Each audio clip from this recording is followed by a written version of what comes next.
Hello everyone, welcome back to Dracula. This is chapter 7, The House of the Vampire. After they had left the vault, the friends slept for several hours. Then later in the day, they met to make their plans. We are all in danger, Van Helsing said. Dracula must know that he has enemies in England. He'll soon find out what we are doing. Then he will attack us. Why don't we attack him first? Arthur cried. We must go to his house together. Where's his house, Jonathan? I can't remember. Jonathan replied slowly. It's very strange. I think Dracula has made me forget. All the papers about his house are in my office in London. Then let us all go back to London quickly, said Van Helsing. We must find out where Dracula is hiding. It will be safer if we are all together. The vampire is very powerful. They went to London and Jonathan hurried to his office. But he could not find his papers. They had all been taken. He returned home at once. He told the others what had happened. Dracula has taken the papers, Van Helsing said. He knows he is in danger. He knows we are his enemies. But vampires have no power during daylight. In daylight, Dracula rests in one of the boxes from Transylvania. They must be in his house. But where is his house? Mina cried. The old professor thought for a moment. Then he looked at Jonathan carefully. If you agree, I shall hypnotize you, he said. Then you may remember where Dracula's house is. Yes, I agree, Jonathan said. Do what you can, Professor. I'm ready. Van Helsing sat opposite Jonathan and spoke to him quietly. The young man's eyes closed. He began to breathe more slowly. Count Dracula has a house near London. Where is it, Jonathan? The professor asked. Jonathan answered in a slow, clear voice. The Count is living to the east of London, he said. His house is very big and very old. There's a high wall round it. How did you get there, Jonathan? Asked Van Helsing. The nearest railway station is about a mile away from the house. What is the name of the station, Jonathan? Van Helsing asked. It is difficult to remember. There's a mist in front of my eyes. Now the mist is going. The name is Purfleet. The mist is coming back, a golden mist. I can see red eyes. They're looking for me. Wake up, Jonathan, the professor said quickly. Jonathan opened his eyes. You are in danger, Van Helsing said. Dracula knew what I was doing. We do not have much time. What shall we do? Arthur asked.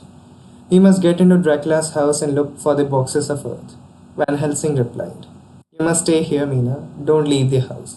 Dracula is not far away. Remember what happened to Lucy. We cannot leave Mina here on her own, Jonathan cried. She'll be safe, the professor said. No vampire can enter a house unless he is invited in. Lucy walked in her sleep and Dracula met her in the churchyard. Stay in the house, Mina, and you will be safe. The three men left the Harker's house in the afternoon. The things they needed were in their bags. They went by train. When they reached Purfleet station, the professor asked a few questions. A man at the station was able to answer them. A tall, dark stranger had bought a big house not far from the station. Later, 50 huge boxes had been sent to the house. The stranger was living there alone.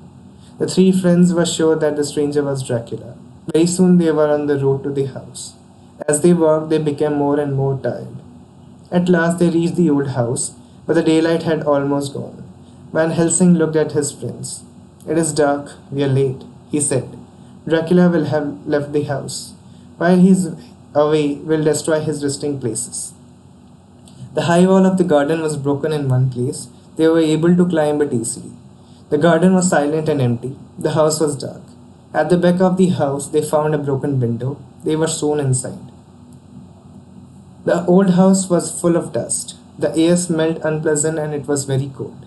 Every room was empty. Then at the end of the long passage, they found a large wooden door. The key was in the lock and Van Helsing turned it slowly. There was a terrible smell that reminded Jonathan of Castle Dracula. This place smells of blood, Arthur West whispered. As he held up his lamp, rats ran away from the light. Some steps went down to the old chapel. There, on the cold, wet stones, were the wooden boxes. Those are the boxes I saw in Castle Dracula, Jonathan said quietly.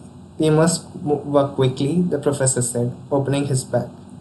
Dracula must not find us here. Inside every box we'll place some holy bread. Then the vampire will be in our power. The men worked for many hours. One by one, the boxes were opened. The holy bread was placed on the earth inside. The lids were hammered down.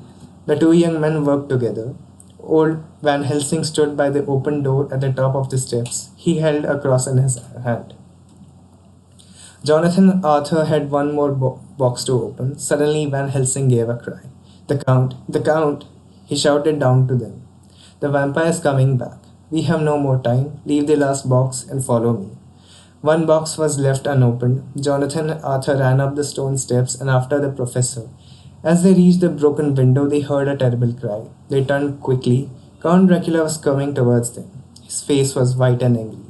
His eyes shone with red fire. When the vampire saw Jonathan, he jumped at him like a wild animal. But Van Helsing stood in front of Jonathan and held up his cross. Dracula stepped back. You cannot stop me, he cried out. I am Dracula. I have lived and fought my enemies for hundreds of years.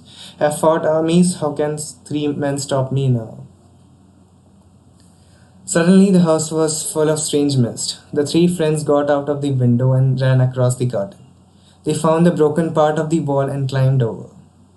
In the road, the air was clear. The moonlight shone on the men's white faces. Come, said Van Helsing. We must get back to Mina. She may be in danger. The three friends hurried to this little station. They caught a train to London. When they reached Jonathan's house, it was quiet. Jonathan unlocked the front door and the three men went upstairs to their own bedrooms. Jonathan opened his door quietly and then he gave a terrible cry. His friends ran into the room after him. The bedroom window was wide open and moonlight was shining into the room. Mina was on the balcony and a dark shape was leaning over her. It was Count Dracula. One of his hands held the back of Mina's neck. The other held down her hands. But the vampire was not drinking Mina's blood. No, it was more terrible than that. Dracula was holding Mina's face to a long cut on his chest. He was making her drink his blood. The vampire turned his head. His eyes burned with a terrible red light. Blood was dripping from his red lips and long white teeth. The vampire had already taken his meal of blood. Dracula gave a cry of anger, but Van Helsing was ready for him. The old doctor held his cross up high. A cloud covered the moon. It was suddenly dark. When the moonlight shone again, Dracula had gone. A little golden dust moved over the balcony. Poor Mina was almost mad with fear. When she saw Jonathan, she began to cry and cry. Van Helsing carried Mina back to the bed. Then he washed the blood from her face and neck. My dear Mina, the old man said, you are safe now. Can you tell us what happened? Oh, Jonathan, why did you leave me? Mina cried. I thought you were safe, Jonathan answered as he held his wife's hands. I was asleep, Mina said. I was dreaming. I saw a cloud of golden dust.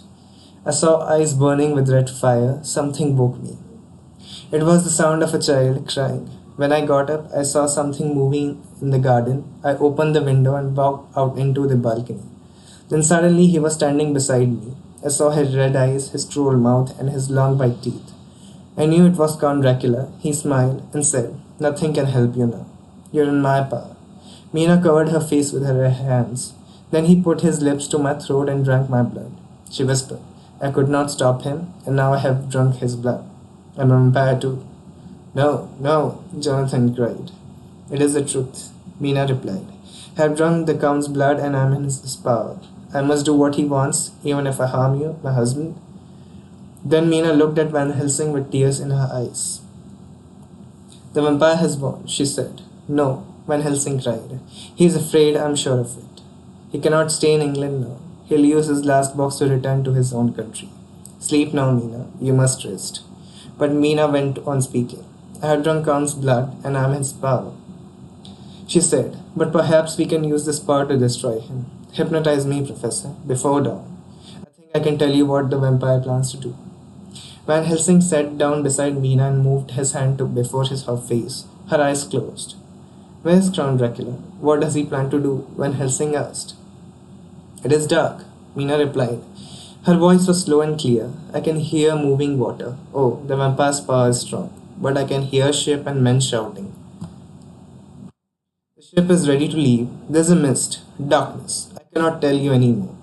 In a few minutes, Mina had opened her eyes. We have won, Jonathan told her. The vampire is leaving England. We are safe now. But Professor Van Helsing shook his head sadly. Have you forgotten? Mina has drunk the vampire's blood. He has drunk hers. If Mina dies before Dracula is destroyed, she'll be a vampire forever.